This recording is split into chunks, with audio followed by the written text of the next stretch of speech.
Spiritual power. I mean, you follow me? That's when the spiritual power. That's when the spiritual power will be sent. You know what I mean? Once we have to excel at certain levels and conquer certain fears, and doubts and certain things in our mind that are going to hope. No talk, I believe the spiritual power is already there. Yeah. The Lord just got to open up a certain part of our brain. No, it's there. Remember, Yahushua said, said that, which man would take the least thought and add a statue to his, a cubit to his statue. If you can't do that with his least, the least thing in spiritual power is that. Yeah. Because it's a matter, it's mind over matter. There is an enemy that follows us everywhere. It knows our fears. It knows our weaknesses. It knows exactly when to strike. We search for it in the world around us, in obstacles, in circumstances, in other people, but the truth is far more unsettling. The enemy has been with us all along. It is the voice that whispers, "You are not ready." The doubt that freezes us before we take our first step. The fear that convinces us to surrender to the battle alone. No rival can hold us back is no thorough hesitation. No wall is higher than the one we build in our minds. We are our own worst enemy. The moment we confront that enemy, the moment we silence doubt and choose courage, we become unstoppable. Because the greatest victory is not over the world. It is that which is over our own mind. And when they were come to the multitude, there came to him a certain man kneeling down to him and saying, Lord, have mercy on thy son, for he is lunatic and sore vexed. For oft times he falleth into the fire, and oft into the water. And I brought him to thy disciples, and they could not cure him.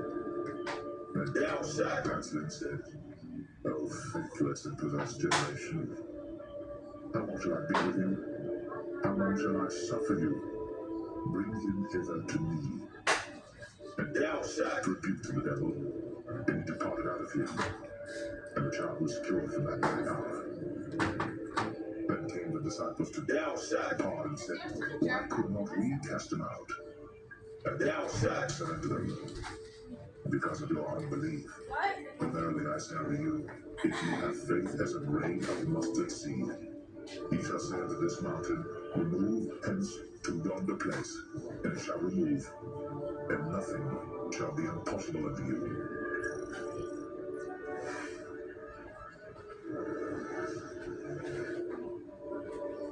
You have to let it all go. Fear, doubt, disbelief. Free.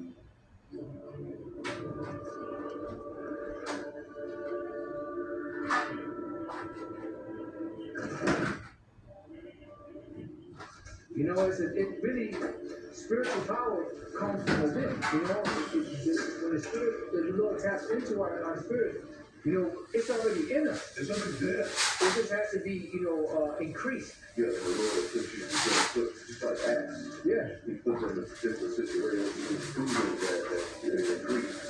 That's the word, proving. Yeah, that's how we're going to go. As we go through the shrinkage, this particular journey that has to, that was by us.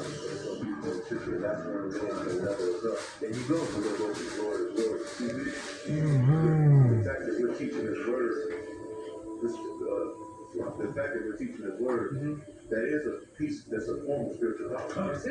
That's it. That's part of it. It's just because, like you said, we go to the Lord. Yeah, that's it. And the assembly returned again with joy, saying, Lord, even the devils are subject unto us through thy name. And he said unto them, I beheld Satan as lightning fall from heaven. Behold, I give unto you power to tread on serpents and scorpions and of all the power of the enemy, and nothing shall by any means hurt you. Notwithstanding in this rejoice not, that the spirits are subject unto you, but rather rejoice, because your names are written in heaven. When an individual, even if the person that has the greatest talent in the world, you have the greatest talent, you can do certain things, but you have to be trained. Push past your limits. That's where growth begins. Even in the movies, when you have a person that has a certain gift, they have to be trained to use that gift. Because you know, like at first, it's like it's all like with Neo and different other. Yeah, perfect example. Yeah, you know, like Matrix. yeah. So like certain gifts have to be worked on and perfected, and it takes time. Refined, yeah. Raw talent, somebody that's raw talent, it has to be shaded and groomed. There you go. Let's go back to the Matrix. Yeah. Remember, Neo was the chosen one. Yes, sir. Right? He was the chosen one. He had the power in him. He was the chosen. He was special.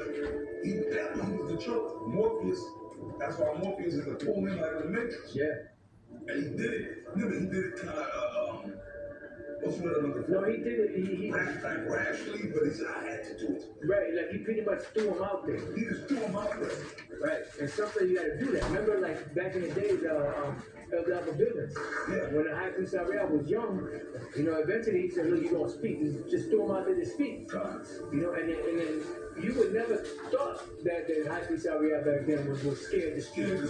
Because when you heard that man speaking, brother, I mean, the fucking buildings felt like they were shaking. I wish you And the ground, I mean, everything out there felt like it was shaking. And I wish y'all you know the microphone. Yeah, no, hell no.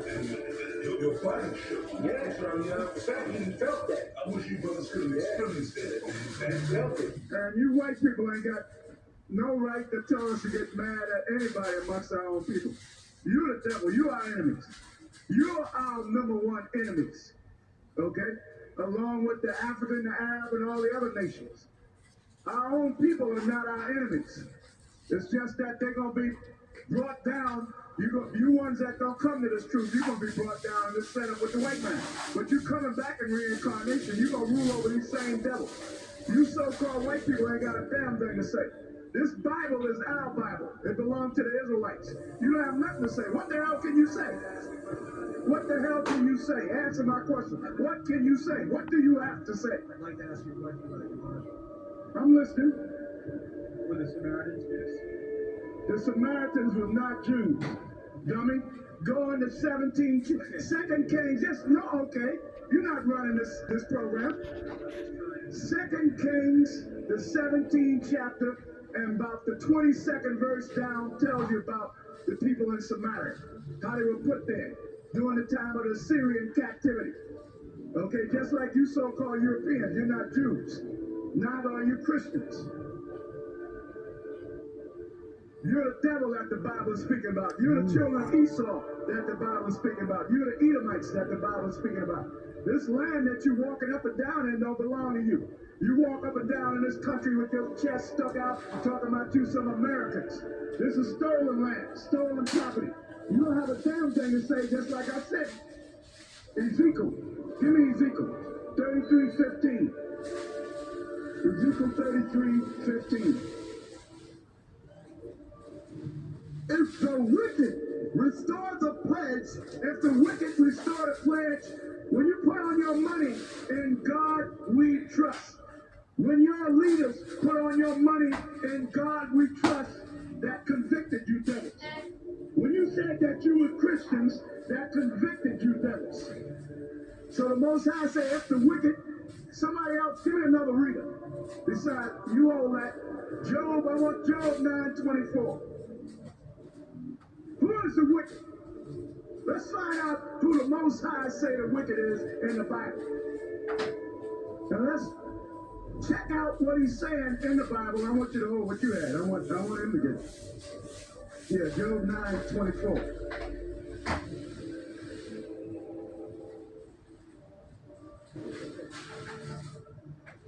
The earth is given into the hand of the wicked. Now, you read that statement and you look around the earth, and who do you see ruling this earth? The so-called white man. So for him, I'm sorry, Pastor.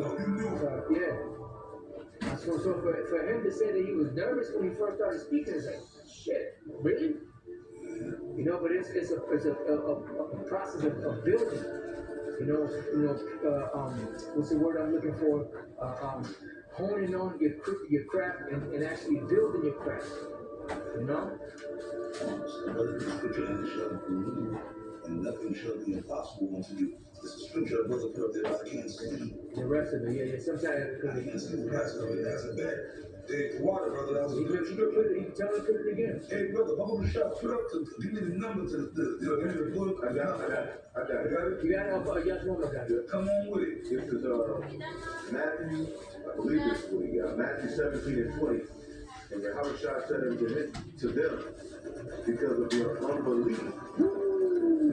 All right, for verily, okay, I guess this is when they asked them why couldn't they cast out that demon.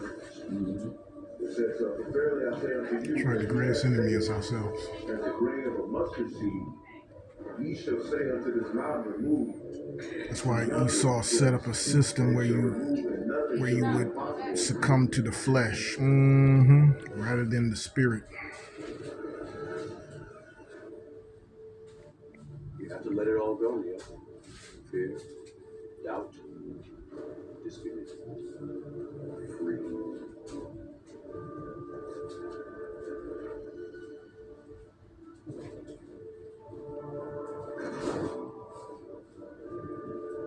It starts with belief.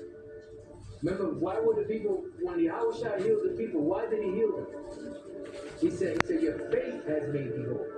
So it was the people's faith and the belief that he could do it that helped, heal them. And then he actually healed them because of what they believed. They believed they could be healed, and he healed them. He had the power. He could have did it if he believed or not. But when they believed, that's when they had more effect and more power. You know?